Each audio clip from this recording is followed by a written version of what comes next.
happy bros. Hey, you're about to get a face full of the Ken Bozak. He's a mentor. That's what I heard. He's a connector. Oh yeah. He's a brilliant leader. I've seen it. He's Ken Bozak. Oh, happy bro. You gotta get some Bitcoin and hold it. Happy bros. You gotta get those NFTs and you gotta hodl that stuff. You gotta hodl it. 'Cause I'm Ken bro. We got your Bitcoin, bro. He's an original. Buy some NFTs and hold them. How many times does he have to tell you? Going to the moon. We're going to the moon. We're going to the moon. We're going to the moon. Going to the moon. We're going to the moon. We're gonna get real high. We're gonna get real high. We're gonna get real high. We're gonna get real high. Yeah, we're going to the moon. We're going to the moon. Bro, we're going to the moon. Oh yeah, we're going to the moon. We're gonna get real high. Real high. Yep. Real high. Hello, happy bros. Come get some Ken Bozak.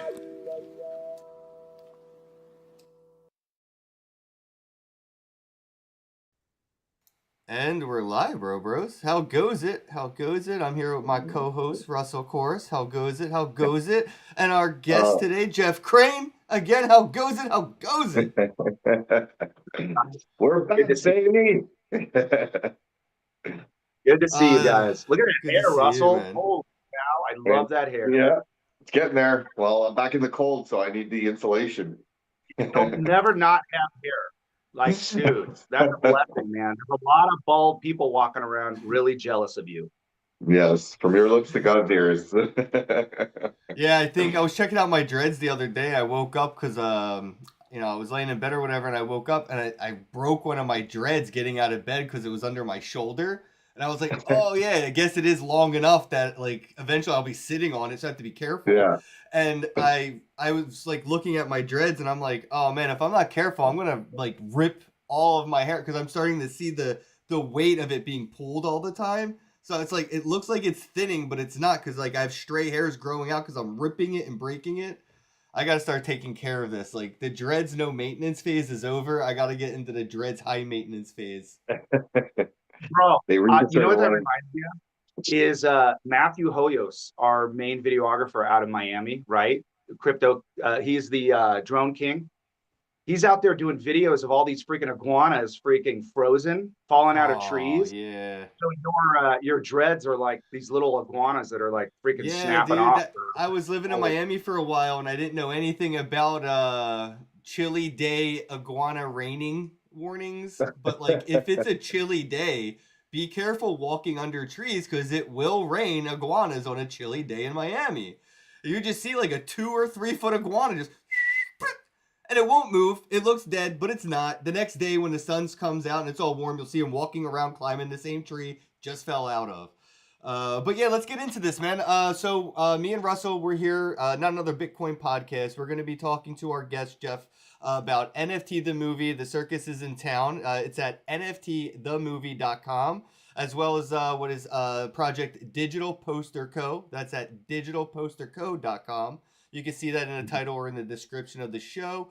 When we get to it, I can check out the website. It'll be on screen as well. But first, let's start off with Jeff. Jeff, it's like you mentioned right before we went live. It's been half a decade, 5 years since we've been on the air together. We were just hanging out in Vegas together, so it's not like we haven't seen each other in a while. We just haven't appeared on screen together. So I guess if you don't mind reintroducing yourself, let people know maybe how you got into, crypto, what Mhm. you're doing now in this space, and then we can kind of jump into that. Sure. Well, it was probably 2017. So I'm kind of a late adapter compared to you guys. That I And it's got still into early crypto. compared to the Twitter Spaces pre-X era. Yeah, fully. And I'm here in Utah. I'm looking at the mountains right now. And I put on a couple events, one of the larger blockchain events where I had Brock Pierce, Scott Page, whole bunch of people coming out. We had a huge turnout. And then I had some smaller events. Well, what happened was a business partner of mine, James Greaves, read that article about Brock in the, what's it called? New York Times magazine about how he was out in Puerto Rico. We took a one-way ticket to Puerto Rico to go find Brock, crazily enough. And we landed. You know how, guys, listen, we're going to talk about this, about how we survive in this community. But I remember we were sleeping on the benches outside a 200-year-old church because we didn't want to pay for a hotel before we got into the Airbnb. Long story short is we bumped into Brock and I introduced myself, and Brian Christensen was there. You guys know Brian very well, and which he'll be on this podcast up some short. And anyway, when we went to meet him, he's like, "Then let me see if I understand this correctly. You guys flew here from Utah just to find me? What if you didn't find me?" We're like, "Oh, we just wanted to meet you." He goes, "Well, it's a good thing because next week I'm going to go see the Pope with Tony Robbins." I'm like, "Wait, what?" So he's like, "How would you like to take a tour of Old San Juan?" And he took us on a 2-hour tour on foot of Old San Juan, just us three and Brock. Long story short is we were there for Puerto Crypto. That was like a huge event in Puerto Rico, right? And we got the idea. You guys have been to the monastery suites. So Brock owns the oldest monastery of all North America, and they turned it into a hotel, so to speak. We asked if we could have a party. He had just purchased it. This was his very first big event. We had 700 people, 5 floors at this event.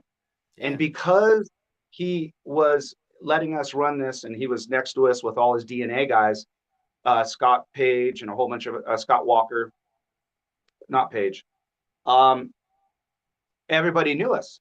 It was just by guilty by association. Now, we never asked Brock for money. That was never the intention. It was just a relationship. Anyway, fast forward, my business partner and I created a company called Glyph. And then the market, this was 2018. And then the market, as you know, went down early 2019. And then, it turned into a bear market. It went from like, I don't know, Bitcoin at that time was about $9,000.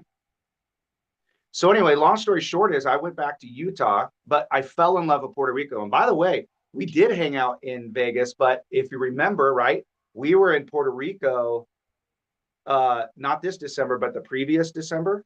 Yeah. And for any of you that are in the community, there's something special about bumping into your friends in special places.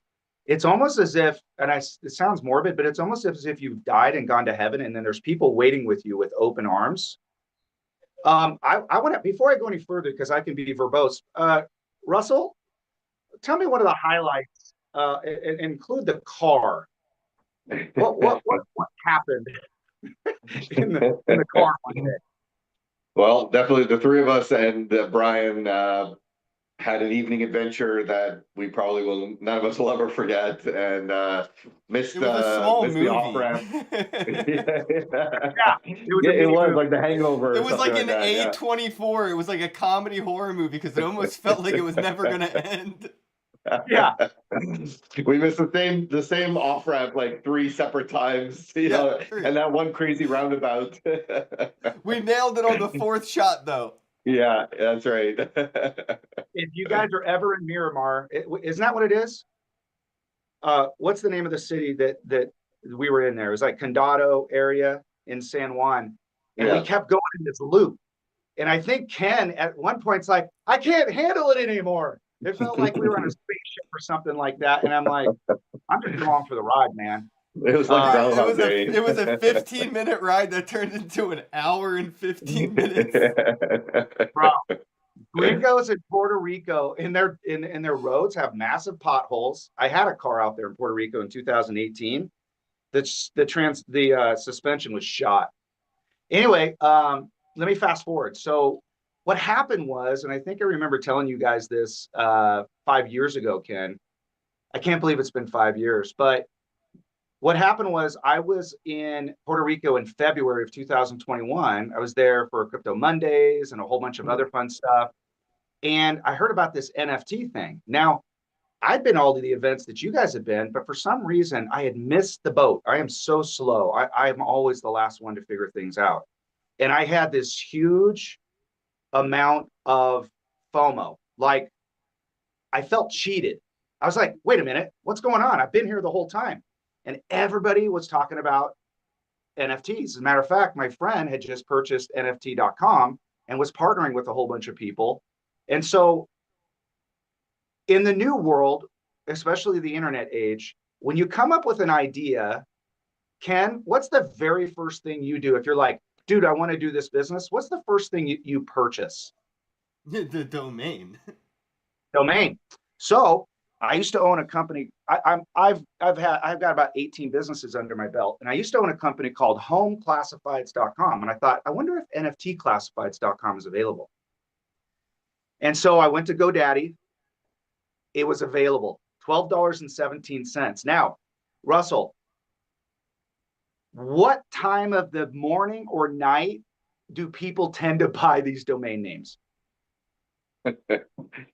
Usually off hours. Off hours. And then what you do is you wake up in the morning, you're like, what did I do? Because when I woke up, I knew that I was so behind. Like, there's no way I was going to catch up with all these people who had already started it. So I decided to put it up for sale. Now, you guys both know this individual. He's a great guy. He runs Crypto Mondays. Anyway, I went on Facebook and I said, hey guys, I'm selling NFTclassifieds.com for $8,500. Pedro Rivera calls me and says, done.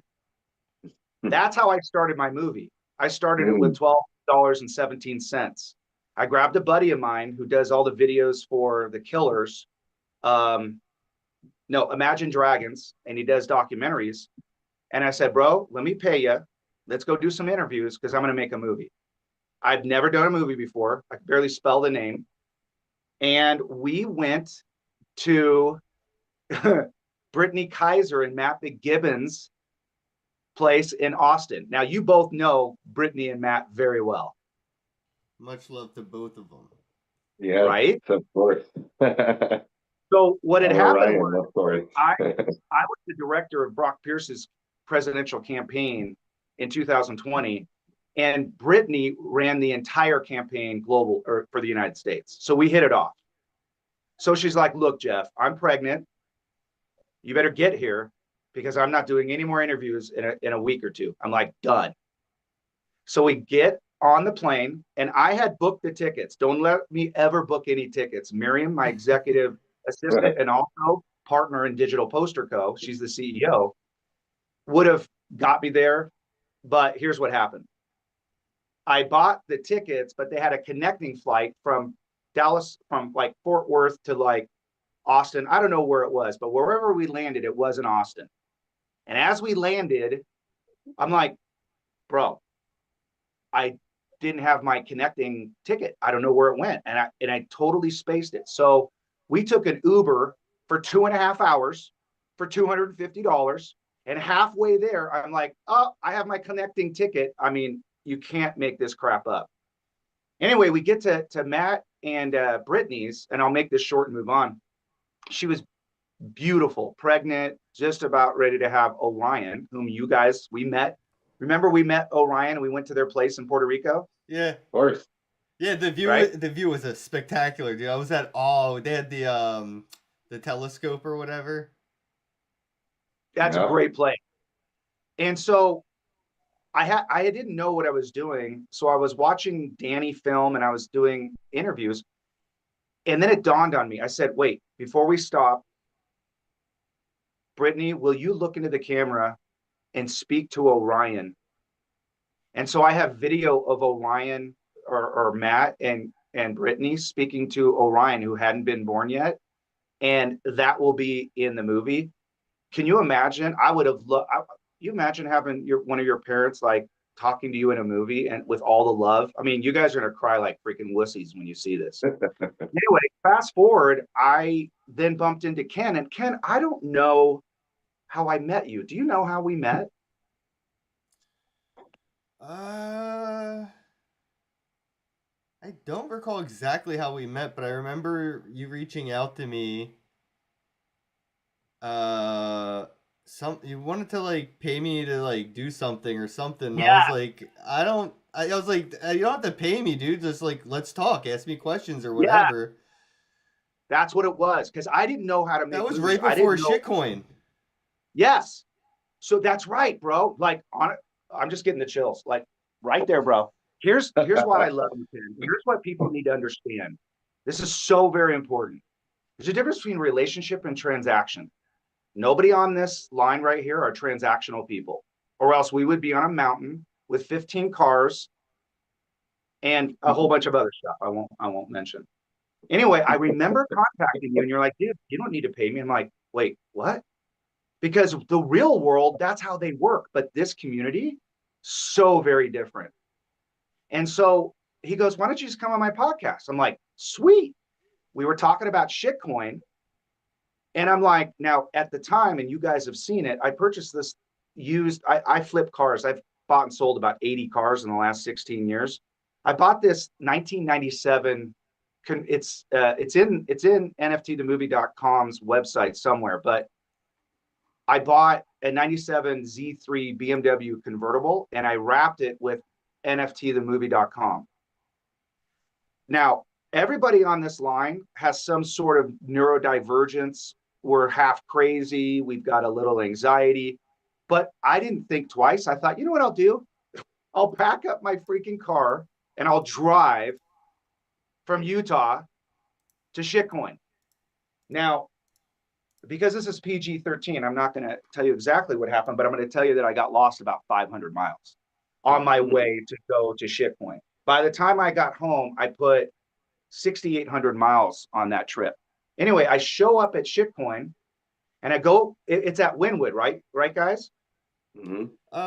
Yeah, it was in Wynwood. Yeah. Yeah, it was at Wynwood. And so I go to pull up because you know that there's that dead end street and all the cars were parked. And I'm like, crap, I need a good spot so I can show off the car. Well, I pull up and Miriam Riza, who is now my business partner, was standing right where the spot was and she reserved it for me.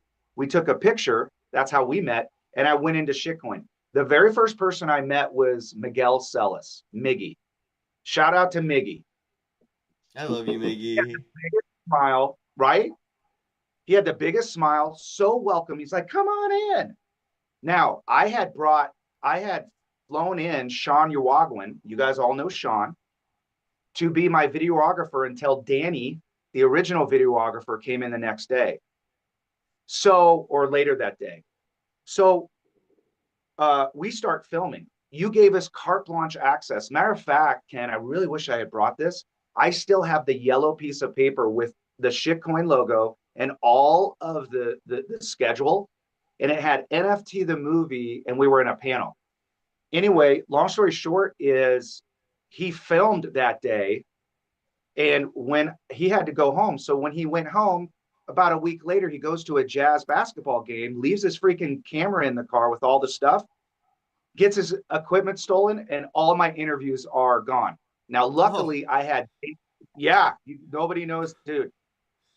I've wanted to just end myself many times because of this, but Danny was there, and I won't spoil it because there's some wonderful video that we got, but it was super impactful. As a matter of fact, Ken, that was the event that convinced me that what I was doing was right.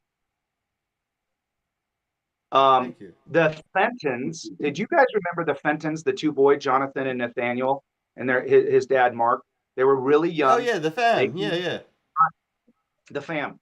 They waited 4 hours to be interviewed. That was the film that was lost.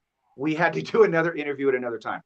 Fast forward is I bounced from Newport to Beverly Hills to like NFT. I went to so many different places, and from May to September, I filmed, and then we put it all together, a 2-hour film, and submitted NFTthemovie.com to Sundance Film Festival in 2021. But it didn't get in.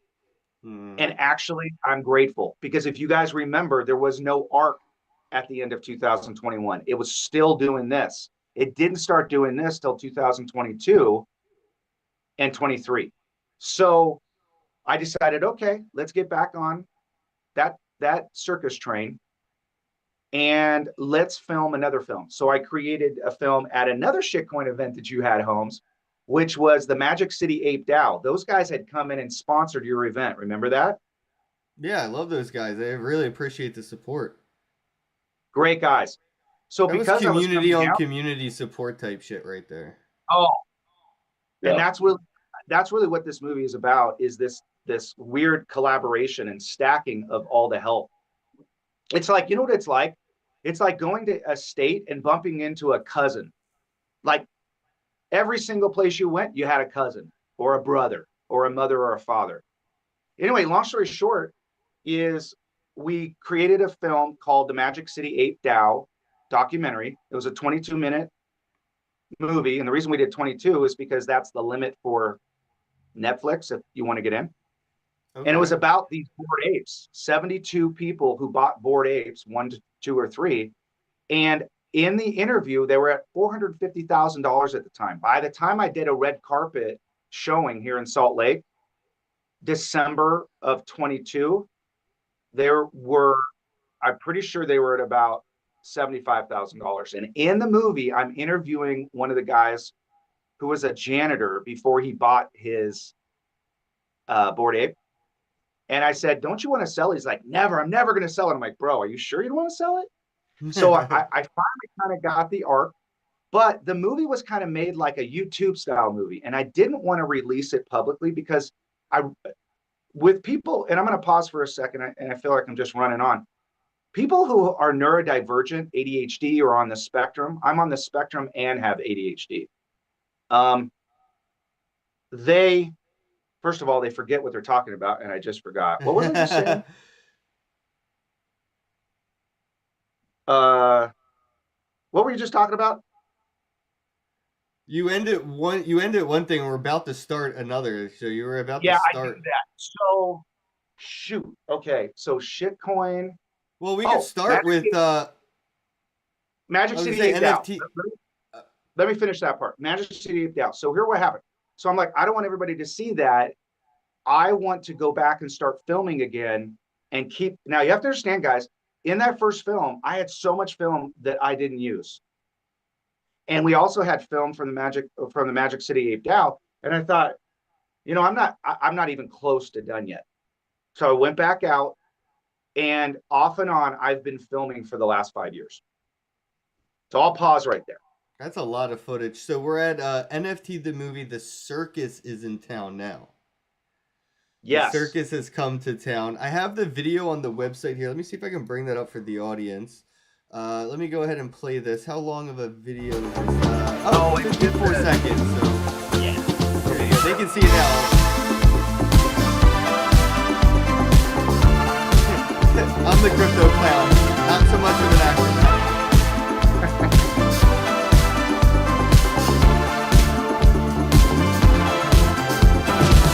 Standing out in crypto now, it became the look. It's weird. So it's almost like the camouflage. You almost can blend in a way. These are some beautiful shots. Big facts, no one ever made a difference being like everyone else.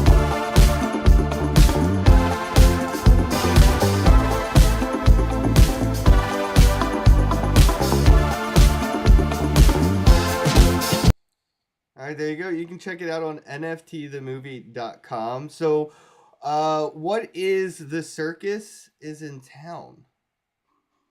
Yeah, so this is funny. Now, another thing that people need to know, and I want you guys to know that this movie, there's so many layers to it. When people finish the movie, they're going to say, was this really about NFTs? Because it's really about people. And with people who have any kind of neurodivergence, they don't think before they do stuff, and they think that they can be a pro at something that they've never done, aka Jeff Crane, never done a movie. And so anyway, last year, at the beginning of last year, because I'm, a couple $100,000 into this bad boy and haven't made any money, but that's okay. I was contemplating, like, what am I going to do with my life?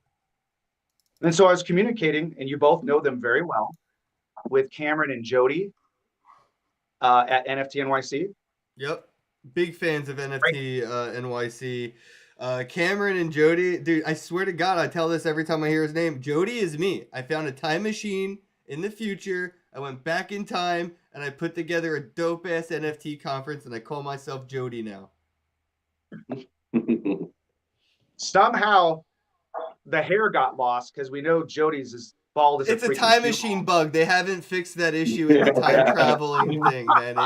It's a set. You have to either time travel or have dreads and a beard. I gave up that body hair, to travel through time, just like the Terminator. He came back without hair, And no clothes too. Thank God. No clothes. That's right.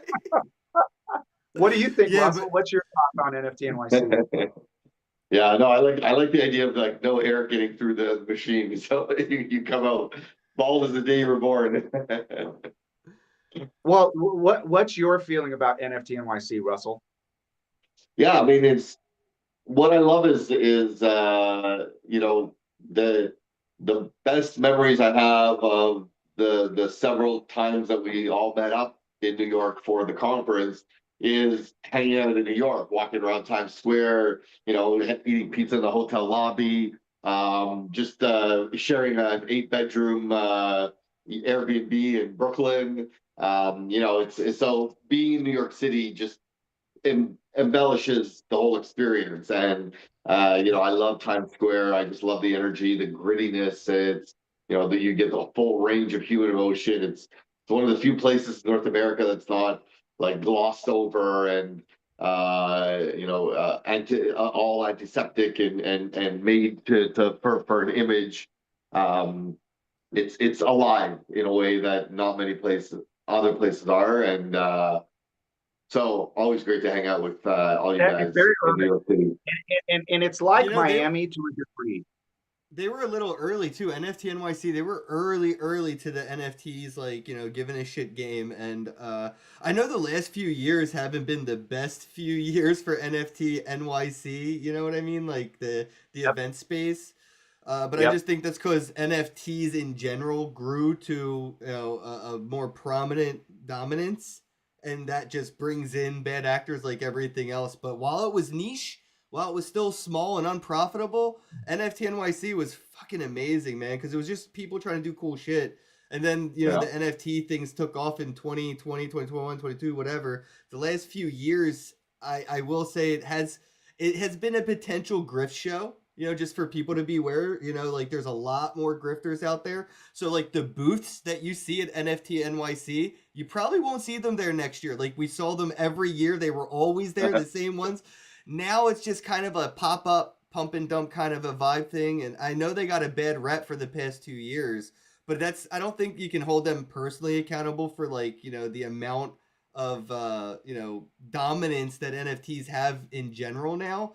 And then bad actors are destined to come to anything that's like, profitable. But when it wasn't profitable, they were there supporting everybody who was paying out of pocket to make shit happen. Like I remember OpenSea, Alex was there and he was just like, running everything out of pocket, doing his own booth and stuff. And like, they were really like, even OpenSea needed NFT NYC's help at one point. Yeah.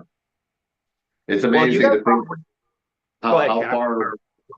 how far things have gone and fallen that, from 2021 and the highs and being in New York, like that was a crazy NFT NYC because everything was pumping and projecting, I remember. People. Yeah, on the NASDAQ building. People. There was 4 venues. You had to go town hall. You were running around. And if I remember correctly, and I do, whether it was 21 or 22, you spoke. You were at a different venue. We were at a rooftop thing. You did really well. It was badass. Excuse my French. And then you also set me up with Sophia. Yeah. The AI robot. And we went to a club where the founder, Dr. What's his name? Was he a doctor? Dr. Ben Gertzel. Yeah. He was cool as like, shit. what's that? He's an actual bro. That dude is cool as shit on the DL. Yeah. That dude's super cool.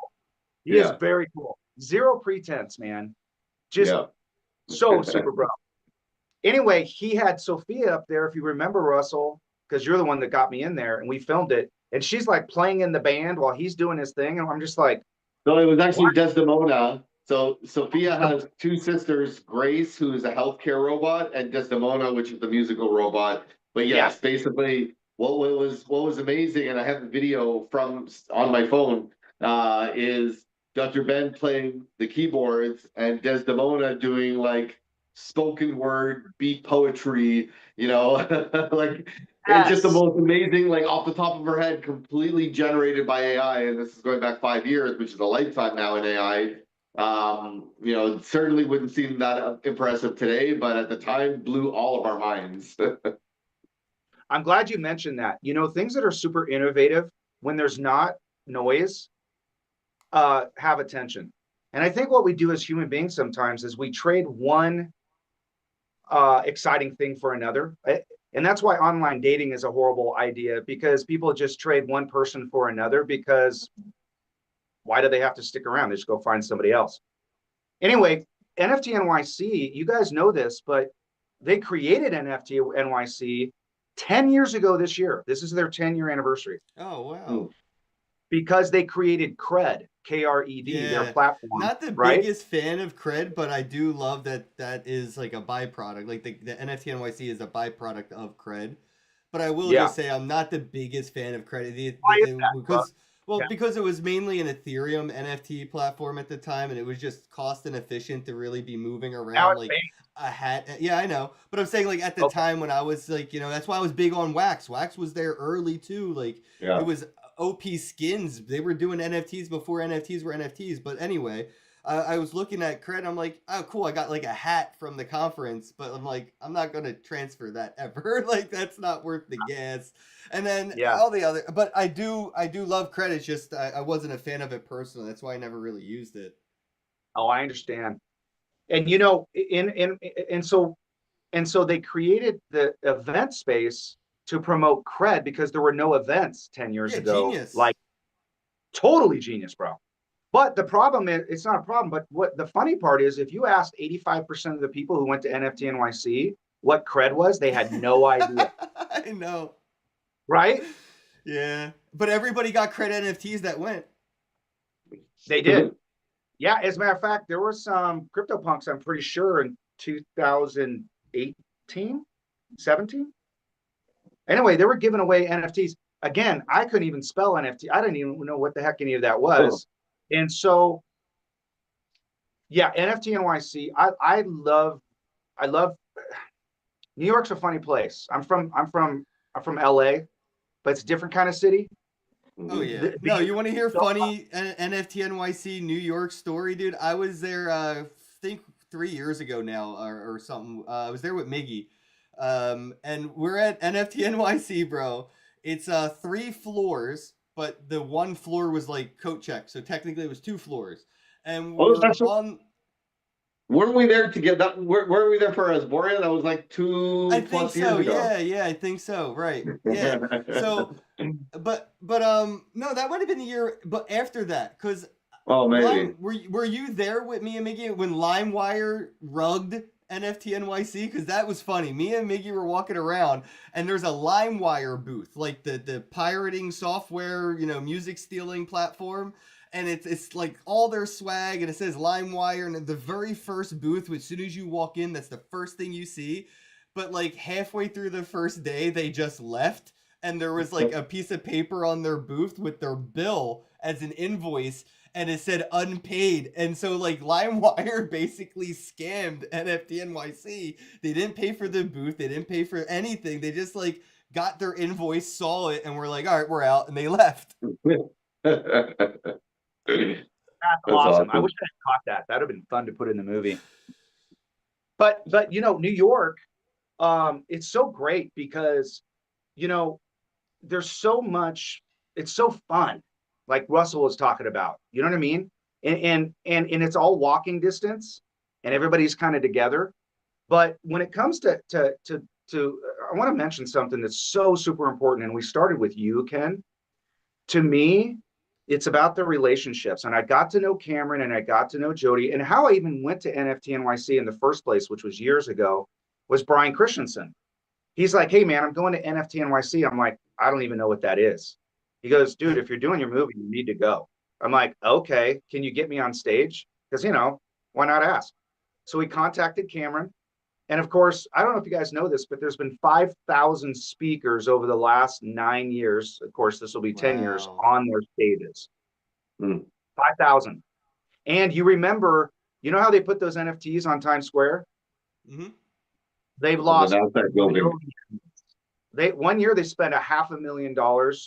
That was the year that was the biggest event on Times Square. If you remember, in Times Square, every single screen had even the ones that weren't digital, the paper ones had NFT papered advertisements on it. So it wasn't just digital. They got all of Times Square, even the old school paper ones. Yeah, that's what really blew my mind, because if you look there actually might be one or two of them still there to this day, because like it's so expensive, nobody really does it. So like they kind of sat on it, because I remember going back there a year or two later, and there still was this one NFT or two of like obscure like NFT billboards. I'm like, what the fuck? Dude, I gotta tell you guys a story. So I brought Matthew Hoyos with me one of the years, and we were over at Town Hall interviewing. Now, I don't know anything about unions. New York, 40 years ago, you get buried in the freaking, or thrown in the, you know, Hudson River or whatever they do. Anyway, Matthew is filming, and some freaking like 6'5", 280-pound like lerp freaking takes his camera, and we head out to the hallway, and I'm in the main venue, and I'm looking for my cameraman, and where the freak's freaking Matthew? So I go back to this hallway where you had to go in through the backside to get in, and this big freaking turd sickle's holding Matthew's camera. I'm like, what's going on? He goes, you're not supposed to be filming. This is a union thing. I'm like, give him back his camera. He's like, I'm not doing it. Now, I'm going to tell you guys something also about somebody who's on the spectrum. I don't have a middle. I have an all, or I have a nothing. When I was a kid and people called me Four Eyes, I didn't push them. I just knocked them out. I grabbed that camera. I started walking out. Matthew walked out after me. That big lerp came after me. I go, listen to me, bro. Here's what's going to happen. I'm going to give this camera back to Matthew. If you touch me, I'm going to break your arm. You're going to probably kill me, but I'm going to break your freaking arm off. And it was like one of those little badgers, those like guys who are really small, and the lion's like, dude, I don't know that guy. And so I contacted Ian, and then I contacted Cameron, and I said, guys, you're probably going to hear about something. We didn't do anything wrong, and thank goodness nothing ever came back to us, because it wasn't our fault. But dude, I almost had to freaking kill somebody. Just a little. Is this footage going to be in NFT, the movie, The Circus is in Town, or what? Like, this is a perfect circus event. Dude, he had the camera. The camera, if I wish it was on. Recording though? Oh, that's what I was saying. I wish it was on while this was happening. I know, right? Dude, there's so many of those stories. I mean, ridiculous. Is there any way for people to view any of the footage in the meantime? Do you have like a Patreon where people could like pay to join a Patreon to watch some of the footage before it's like edited and compiled? Or is there any way for people to like support you and consume what you've made? Yeah, it's a really good idea. Absolutely. And we will end up doing something like that. But what I did was I kind of veered off the rails, because you had asked about NFT, the movie, The Circus is in Town. And I went kind of crazy on NFT NYC. So let me just back up just a touch. So the Professional beginning of host, I last, circled it back. yeah, good job. You're a genius, dude. You don't even know it. It's the dreads, man. It gives you all your power, bro. But what happened was the beginning of last year, you know, we have everybody on this line have given everything to our community. You know what I mean? So I'm like looking at my bank account, which is negative on negative. And I'm like, dude, I don't know if I can keep doing this. Well, I had sent a message to Cameron and I said, hey, bro, is there a chance I can come up to NFT NYC? We want to do that interview with you and Jody. We for some reason over the years, we've never been able to sit down with you because you've been so busy with all these people. Literally, dude. I can barely give Jody a hug anytime I ever see him at them events, man. Bro, he was like, they're like ghosts. They just kind of walking in and out. And you think about it, you had Gary Vee and Mark Cuban and all these freaking bigger people. And you can throw out as many names as you want. They were taking care of business. Yeah. So he's like, so I was waiting on I was waiting on bated breath, like, okay. And I was in between this decision. And all of a sudden, about 8 weeks before we went to New York, he's like, dude, we will open everything up for you. Now, what you said in the beginning, Ken, is absolutely true. NFT NYC is a shell of what it once was. And that's okay, because I'm just here to record it all. Right. So it is what it is. So when he it's said just natural evolution, I'm not hating. I'm just natural evolution of any space. That was the spirit that we felt when you said it, bro. No worries. No worries. So what happened was, this is literally what happened. When he responded back to me, I thought in my brain, I'm like, I feel like I'm in the circus, because when you're called to the big top, you get on the train, you travel across the freaking country, you put on your kilt like I would, or you put on your fun little cloak or whatever it is, you just show up. And I'm like, wait a minute, NFT, the movie, the circus is in town, big top, digital acrobats, crypto clowns. I'm like, that's it.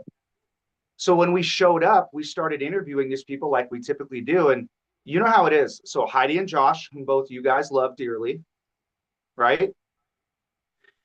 Miriam, Matthew, and me. So I had a 5-person team. Yeah. And we were just, because now we've been doing, I've done over 500 interviews. So now I'm a pro. I could literally look at the camera and my eyes can go both directions. I can see what's going on, because you know how it is, guys. You could be in an interview and they don't mean to do it. There was a few of them that actually did it on purpose, but people would walk in the freaking frame. Yeah. So I had to have like blockage. So long story short, those guys, like, dude, it was so beautiful. So I'm like, okay, now I have 2021, 22, 23, 24, and 25 film. I'm like, I've got to get this film done. And so after that, we were invited to Vegas to tokenize. And I won't get too much into the Vegas. I'll move on from Vegas, but I was there with Michael Turpin and Joyce Chow, and I'm like, okay, we'll do some filming. And then we got invited to Bit Basel. Well, as you guys know, I got in a motorcycle accident last year and took out my ACL. So I couldn't get on a plane. I thought, I'll send Miriam. Shout out to Miriam. And because Matthew lives there, they showed up this last year at Bit Basel and did the last filming. Matter of fact, I was going to share this, but I'm not going to share it because it's in the movie. So, so let me get back to the circus, and then let me push it to you guys. My theory is, whether it's NFT LA, which of course we were there and filming. I was there 1 year. Okay. They did a really, really good job. The last event I was at they just changed the name to like crypto. Isn't it like the crypto.com center, whatever? It's not the Staples Center anymore. Anyway, so the theory is, each one of these venues, whether it's Shitcoin, whether it's NFT NYC, NFT LA, you know, Coin Agenda / BitAngels Tokenize, where they're really concentrating. Now, the only place that I never ended up going, you think I would, and I know you guys have, was ETH Denver. Dude, that is the pinnacle of crypto fucking culture right there, man. Yep. Yeah, ETH Denver is the pinnacle of crypto culture. There's a filter that takes place where like all the suits just don't show up, and it's fucking awesome. And so by the way, the name of the actual movie is NFT the movie The Circus is in Town Origin Story Part 1. We're going to have Part 2 and Part 3, and I'm hoping through this that we can have a relationship with ETH Denver, but because Oh, I that would can't be be at amazing. right, but I can't be at two places at once, and so because of my friendships with everybody, I was kind of just following the history of things, right? But I'm going to pause for a second and throw it to you guys.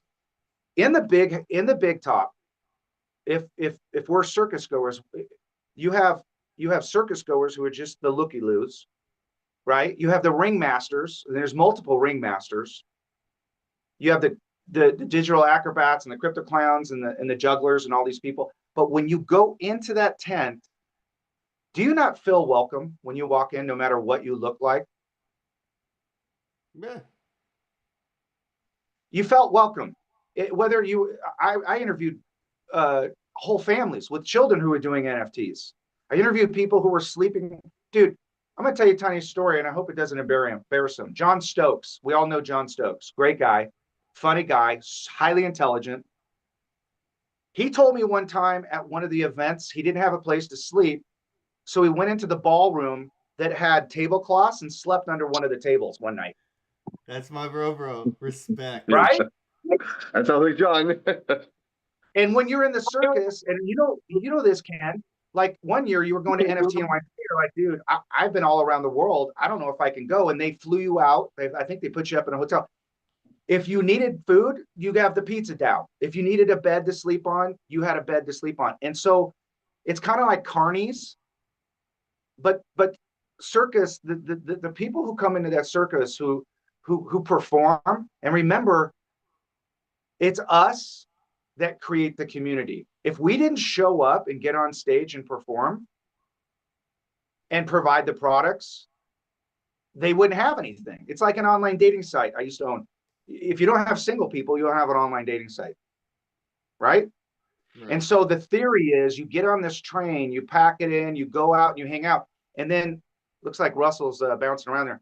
Ken, when you show up to one of these tents, what do you typically experience? Ooh. What's one of the first things that you experience when you walk into that door? Who do you see? Actually, the first thing I experience is security. That's the first thing I see. Because I don't always have a ticket, but I am always welcome. But I do genuinely try to like, brute force my way into events or like I sneak thought in. you meant like you felt safe. You meant like the security guards.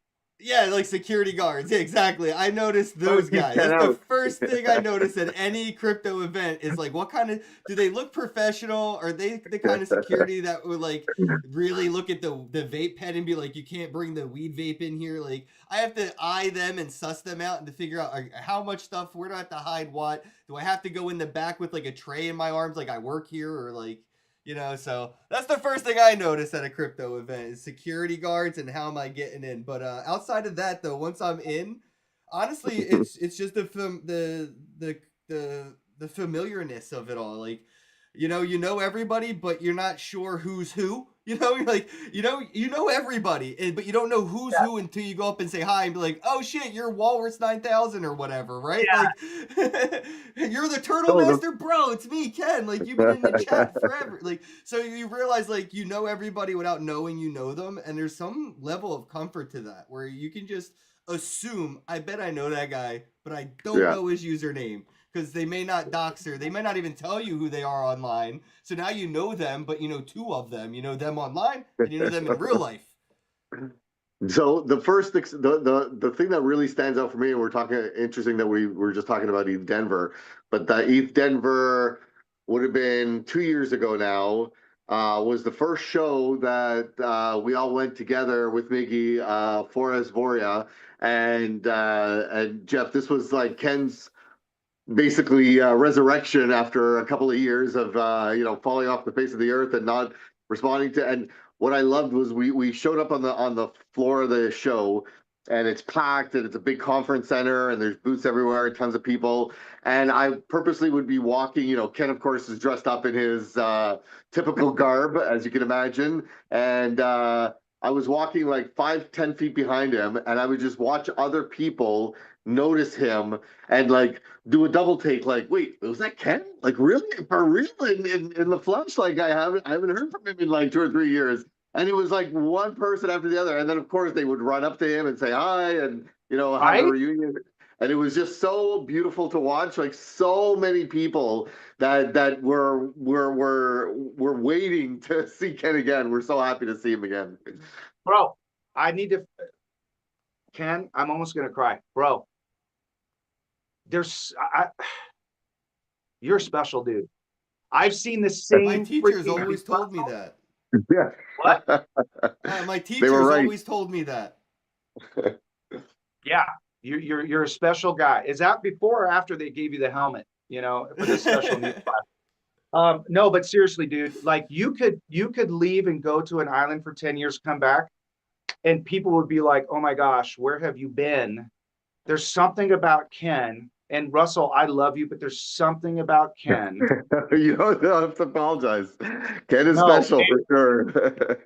I really wish I knew Musk, because I would have called him and said, "Hey, bro, is there any way you can implant a camera inside Ken's eye so I can see what he's seeing?" Because that thing that you talked about, where people are seeing Ken coming, and he's got his apron and his clothes and his thing and his that, and he's smiling, and it's like people do judge books by their cover. That's one of those things they do for protection. And then when Ken gets close and he's so soft spoken and he's so nice and he smiles, and you're like, "Wait a minute, this guy's a pussycat." Pussy cat. Okay, let's put both those words together. Anyway, the thing that you said, Ken, about the security, I never once in the history of have ever paid for a ticket for an event, for any blockchain event or whatever the case is. And it was just for, and by the way, everybody who's watching this, the biggest thing I had learned, and you remember I'm going on 57. So I was 52 when I started this. I learned something I had never known before. If you put a camera on your chest and a media pass, you can get anywhere. You can go in like me. No, you could. With the media pass, dude, you could go anywhere you want. And I swear to you, it was like Moses parting the Red Sea. I mean, I went places that you shouldn't be going, and I didn't ask questions, and I just walked through. But I understand what you're talking about, Ken. There's definitely You look more professional and like a safer bet. I'm telling you. Yeah. That's why I have to for guys like us. Yeah, that's why I have to look at security and be like, all right, are they gonna just like see the dreads and be like, not on my watch, bucko? Like, it is what it is. A book by its cover. You said it yourself. Well, you know what? And that's why, and I hope people understand this, that I'm not trying to be something that I'm not, but that's why when I showed up at Shitcoin, I showed up in my kilt. I showed up like, I know this community now enough, because I've been in the crypto world in the ICO days and all the craziness, that it's like, I'll be accepted. And I never, ever wore that in public, but I felt accepted in the community. Nobody even like looked twice. I'm like, oh my gosh, this is so nice. Like, nobody's judging me for being a middle-aged white guy. When Ken is wearing a dress, nobody's going to look twice at you wearing a kilt. And I have my cloak now, and I have some colorful things. But the thing you said, Ken, about going in and then feeling comfortable and then somehow knowing everybody, my biggest problem is I have a really short-term memory. The thing about neurodivergent people, it's not that they lose attention, it's they forget. Their frontal lobe doesn't keep that stability. When something gets interrupted, you can't get back on track. You saw me on the phone. I totally forgot what I was talking about. It happens all the time. We don't forget. We just never remembered to begin with. That's right. We don't mean. So people are coming up to me and go, "Hey, man, it's so good to see you." I'm like, "What's up, bro?" And I had interviewed them like the month before. I'm like, "Hey, it's so good to see you. Maybe we'll do an interview." It's like, bro, we spent like 20 minutes. That has embarrassingly happened to me a lot, because I've been interviewing people since 2015, and I've had people come up and be like, "Hey, man, remember you interviewed me?" I'm like, "Nope." Sorry, I've interviewed probably like 3,000 people. Like, Yeah, that's crazy. I wish I was Oh, you man. so many times, Ken, because you have ability of saying no kindly. I don't know how to articulate those things. So I'm always trying to make excuses and kind of like, so if you can imagine, I've got a film crew. If you're a leader, you're the first one up and the last one to go to bed. That's how you do it. And I have to make sure that everything's working. And plus, I don't even know what I'm doing. I can't tell you. There's so many stories I want to tell you that are in the movie that I can't tell you that are so fun. But it's really the basis of. And Russell, I want your opinion on this. When you're walking into this tent, whether it's Puerto Rico, L.A., Miami, New York, for my case, Utah, and then for people in Colorado, East Denver. Did you have that same experience, Russell, when you walked in and you saw your core group? And then give me some of your thoughts. Yeah, I mean, like I've been saying for a while that the conferences are really just an excuse to bring everybody together at the same time at the same place so that you can hang out with your friends from all over the world. And the conference floors are good to certainly walking around and making contacts if you have something to sell, something to promote. Very, very useful. But really, like as we all know, it's the side events. It's hanging out in the Airbnbs, going out for dinner, walking the streets.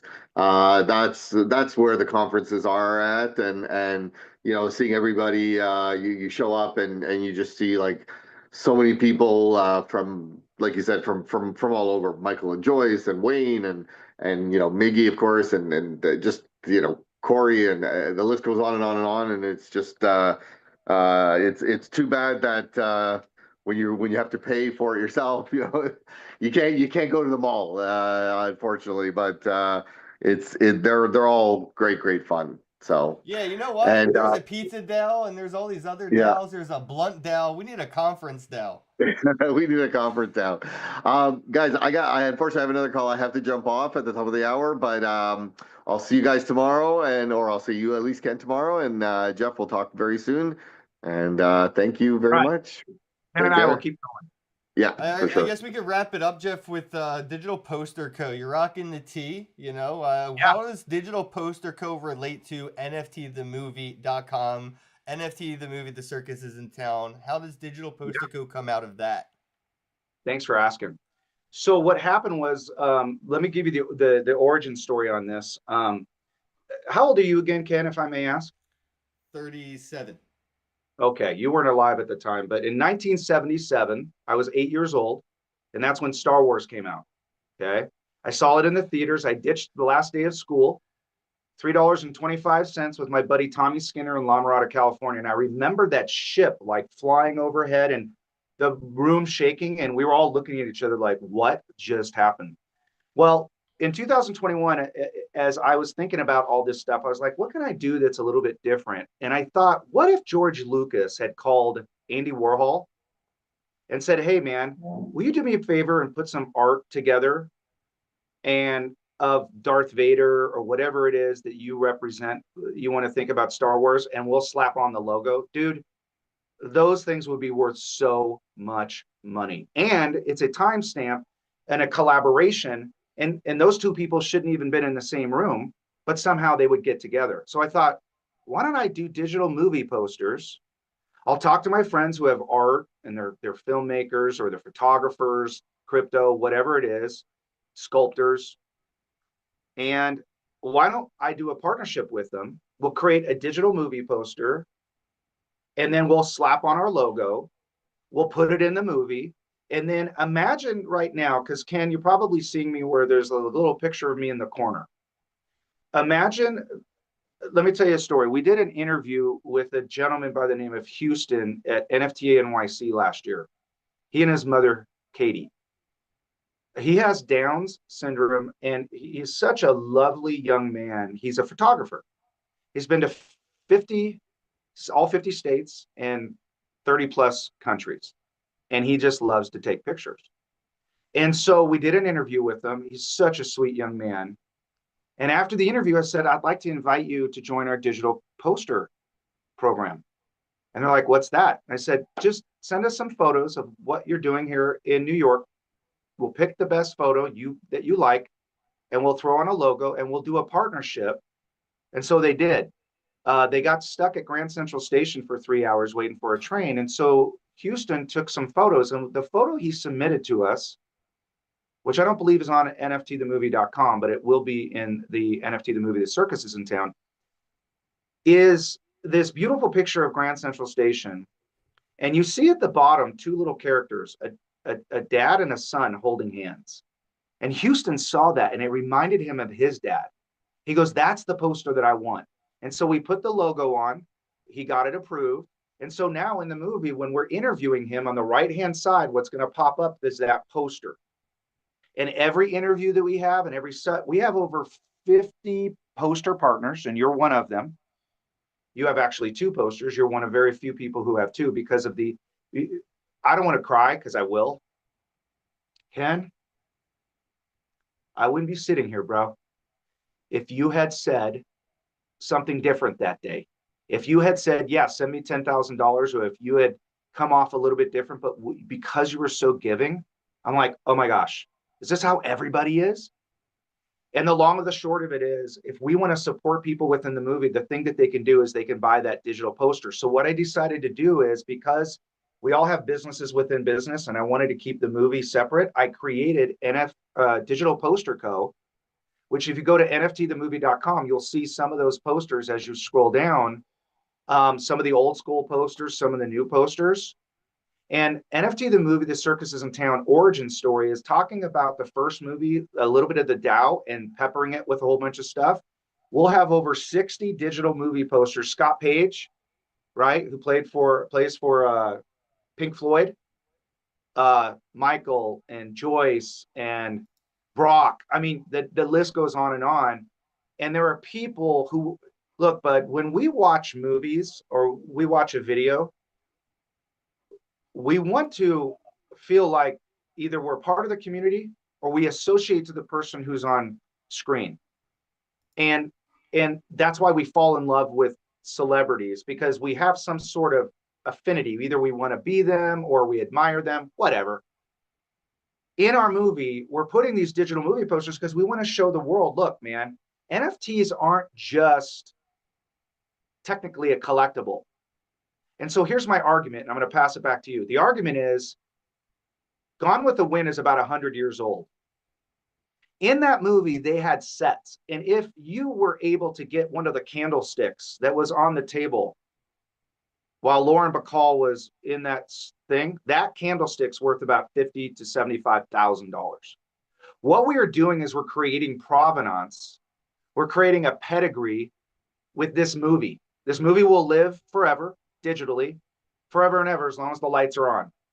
And this story that I'm telling, which is so very divergent, Ken, about these little things that you and I and Ken and a million other people who are, or 10,000 other people who are in NFTs saw, but could not articulate, because when we walked outside of that tent, people treated us either like criminals, they either treated us like we were crazy or whatever.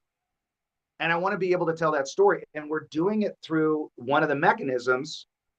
So let me tell you, I want to add something because this is super important, very important. You know as well as I do, in 2022, the word of the day in NFTs was utility. IRL and utility. 2021, they weren't even talking about that, right? It was all about just throwing everything to the wall. And I will say, for people that may not know, that is probably because of the SEC scaring people with utility tokens not, technically being able. If you, as soon as you gave something utility, everybody was afraid of getting labeled for something else. So I think that's why people stopped caring about utility, because it became like this boogeyman thing. Yeah, that's well said. Well said. Well, the other thing is you have to understand, dude, like you, let me ask you a question. Of the 3,000 people that you've interviewed that are in our industry, blockchain, crypto, NFT, and it wasn't even AI back then when you were interviewing, not as much, probably some. How many of those companies or people do you think are still doing the same thing? A handful. I'd say probably 5, 10 at the most. Yeah. I did the same thing. So as I'm interviewing people and I'm going through my footage, I'm like, oh, they're not in the industry anymore. They're not in the industry. So there is no way I'm going to attach, let any, and I gotta be careful how I say this because they're all my friends, but I'm not giving everybody who is a poster partner the ability of doing some sort of IRL utility because I don't have the faith that they're going to fulfill on it. So, and it's no offense to everybody, it's just how life works.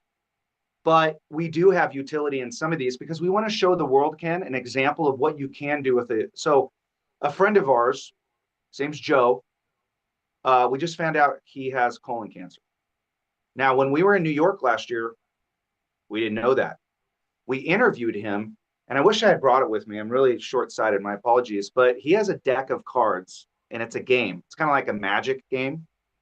And in those cards, there's 50 cards, and every single one of those cards was intended to be an NFT. So you have the physical side, and then you have the NFT. Well, we've done it just like you. We've done a digital poster partnership with him. And what we're going to be doing in this example in the movie is there's 299 posters. There's a certain price for them. And what we're going to do is once all those posters are sold, we're going to have a computer system that's going to pick somebody, and they're going to get the entire intellectual property of that game. They're going to get all of the cards, including the IP of all of those NFTs that he had created. And then a super majority of that money is going to him to help him pay for his cancer treatment. So we have certain utilities of here and there of things that, like, our NFT is about to come out, Ken. This is super important. And I can leave you with this. We have a circus poster that's our corporate poster that will be a red carpet for Bit Basil. We just did a deal with Scarlett and Scott that we're going to be doing, and you have to be there, a big red carpet, red rope event at Bit Basil. And the reason that we wanted to do it there, brother, is because behind the red rope, everybody's sitting back and still watching the movie. Like, they can still see it. We're not excluding anybody. But there is a time and place to put people in the front who have served me, and you're going to be in the first couple rows, bro. Okay? Because I wouldn't be here without you. Bottom line is, when we sell that NFT, that will be kind of like the Gary V. That will be their ticket into the red carpet, red rope, or whatever the case is. So Digital Poster Co., I'm going to give a shout out to Miriam. And this is so important when it comes to people who are listening to this, that just serve. Because Miriam got my parking spot, and then she helped me with other things. And then she moved to Utah, and then she started working me within the movie. Dude, she's the CEO of this company now, dude. She's the CEO of Digital Poster Co. And you know her. She's a lovely girl. She loves you. She loves Russell. She's at an event right now, kind of like Russell had to do. Yeah, she's hard working, that's for sure. Yes.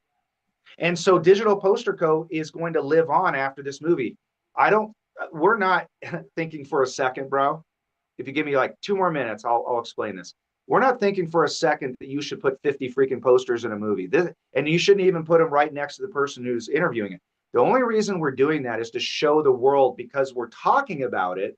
It's in the movie, and Miriam's in the movie. This is what you can do. So after we finish doing NFT the movie, The Circus is in Town, origin story, we already have a contract with our buddy Prince Ace at Cineblock, where what they do is it's like a crowdfunding for indie films.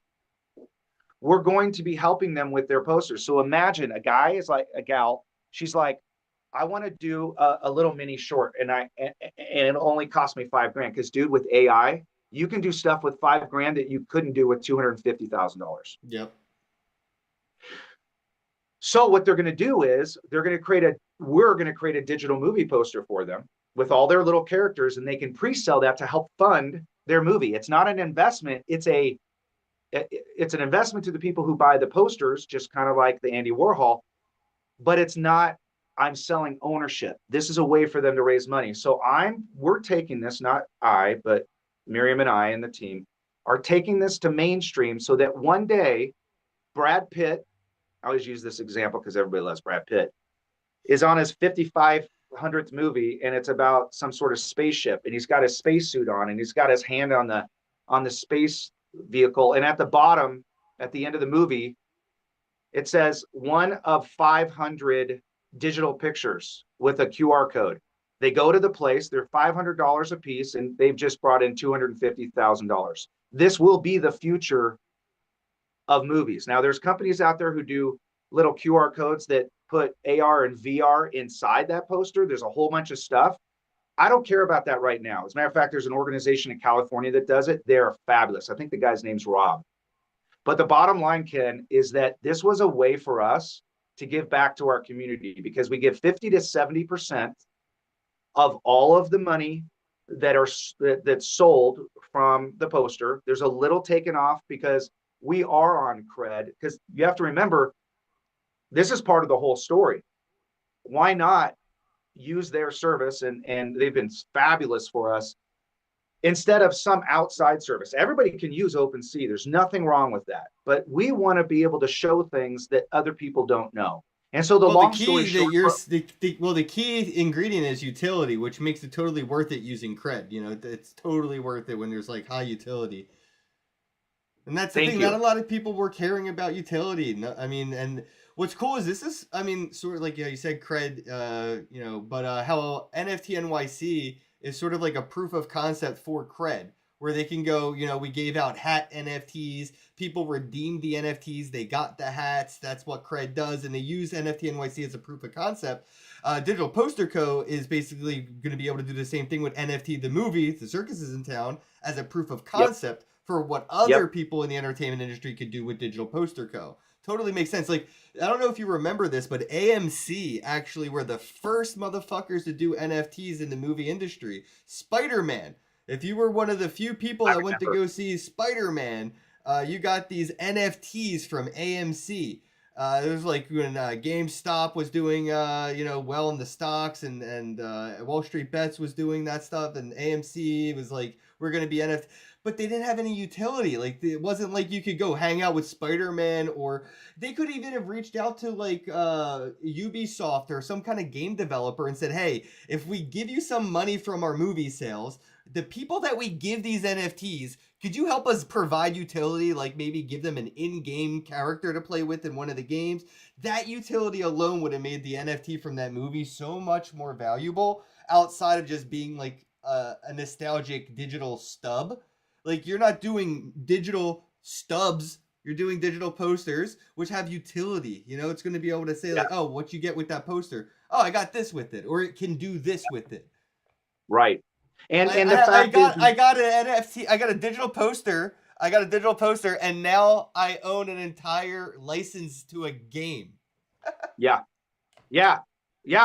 And we're doing a whole bunch of other stuff. We're not doing it for every single poster, but we're using those examples. Now, the posters that are in the movie create value by the fact of the people who are in the movie, right? If I had a movie that had George Washington, Lincoln, and some of the best freaking presidents all together in one movie, you're like, wait a minute, my art is in that movie. You instantly have some sort of value. The movie itself becomes the delivery system of telling the story. There's people who don't know who Miggy is. And dude, I have like JJ. And I mean, I could tell you so many names of people that you know and I know are so fabulous, but unless they're given light, nobody will ever know them. So I'll end this part with this, because we've gone, you know, thank you for your time, Ken. I will say this. Look, this life, and I'm gonna share something with you. I went through some, let's call it DMT. I went through some guiding, how do you call it? I was journey. And in my journey last year, the thing that came to me, Ken, and it was pretty traumatic, 5-MeO, okay? If you've ever done that, it shoots you out like a rocket ship, and it will strip your ego. Bro, I had an ego death. What I said was, I don't like this. I'm dying. Please help me. Anyway, when I got through that, what I had learned was, for me, this world is for my amusement. The message wasn't don't take life seriously. All I knew was this life is for my amusement. When I ride my bicycle and I fall off and skin my knee, that's amusing. When a girl says no to me asking her on a date, which actually happened last night, that's amusing. It doesn't have to be world ending. It's just amusing. And so what I'm doing is I'm trying to convey that whatever the NFT space was, crypto, blockchain, AI, this isn't about perfection. This isn't about us proving to people that, hey, we have the right technology. We are the astronauts. We are the ones who go out, touch the fire and go, that's a little too hot. Let's go over here. And Ken, I wanted to end it with this, and I want to send it to you. For people, and I'm getting the chills again, guys, for people who don't know you, and I've seen you, I watch people non-verbally. That's one of the things that helps me with protection, is I watch them from afar and see if they're okay. I have watched you in so many circumstances of being so kind, even when you were under such stress, even crying, but you were there serving people. That to me is more valuable than a person who gets $1 million from VC, starts a business and drives away in a freaking Rolls Royce. To me, that doesn't make any sense to me in life. You, my friend, are the definition of amusing. You are a life-size amusing individual, and I am one of your biggest fans and friends, bro. Are you not entertained? Oh, I knocked it over. I knocked everything over. I guess we could wrap it up, man. I love you. Thank you so much for your support, bro. And I'm sure you'll be back on to keep us updated with everything you have going on. Yeah, we'll bring Miriam on. Yeah, she's going to have a lot to talk about. I know she's already out there on the streets beating it, trying to figure out what to do next. What event is she at right now? It's called Tech Week here in Utah. Every single year we have this thing where we have about 50 different events. And so last night we went to a stablecoin event that Brian Christensen put on. And she's going to a few more events today because, you know, she's running and gunning. And I support, and thank you for your support, Ken. What was that? Thank you for your support. Oh, always, bro. Always. Since day one. You already know. I sent a message in our WhatsApp chat. I don't want to say it on air, but I think that would be a cool conversation for next time. You just have to grab the domain before I can say it out loud. And chat, if you guys are still here watching, thank you for spending your time with us here today. I appreciate your attention. Thank you very much. If you enjoyed the conversation, don't forget to like, share. If you want to join in the conversation, drop a comment. You know, Jeff got the link, so any comments, he'll see them. I'll see them. We'll reply to them. If you have any ideas for NFT, the movie, The Circus is in Town, or if you have any ideas for Digital Poster Co., if you want to, if you want to work with them or have any ideas for them, just shoot them. You know, we're all open to communication. And we're still looking for sponsors. Yeah, we still need some sponsors, guys. So please reach out. Yeah, so if you even know somebody who would be interested in sponsoring this might be a way to earn a commission. So definitely, you know, you can. That's one of the things I always try to leave when I'm a guest on somebody else's podcast. We're like, hey, Ken, any final words? My final words are always, just do it. Whatever you feel like doing, do it. There's DAOs out there. There's proposal systems. There's communities. You know, like Jeff mentioned earlier, if you're hungry, there's a pizza DAO for that. If you're sober, there's a blunt DAO for that. Like, there's communities in crypto that have built these tools in place to support those who are trying to support themselves. So just, you know, if you have an idea, try to do it and see what fruit bears from it. Check out nftthemovie.com, digitalposterco.com, and have a day. Thanks, Ken. Love you, buddy. Hello, happy bros. Hey, you're about to get a face full of the Ken Bozak. He's a mentor. That's what I heard. He's a connector. Oh, yeah. He's a brilliant leader. I've seen it. He's Ken Bozak. Oh, happy bro. You gotta get some Bitcoin and hold it. Happy bros. You gotta get the those NFTs and you gotta hodl that stuff. You gotta hodl it. 'Cause I'm Ken bro. We got your Bitcoin, bro. He's an original. Buy some NFTs and hold them. How many times does he have to tell you? Going to the moon. We're going to the moon. We're going to the moon. We're going to the moon. Going to the moon. We're going to the moon. We're gonna get real high. We're gonna get real high. We're gonna get real high. We're gonna get real high. Yeah, we're going to the moon. We're going to the moon. Bro, we're going to the moon. Oh yeah, we're going to the moon. We're gonna get real high. Real high. Yep. Real high.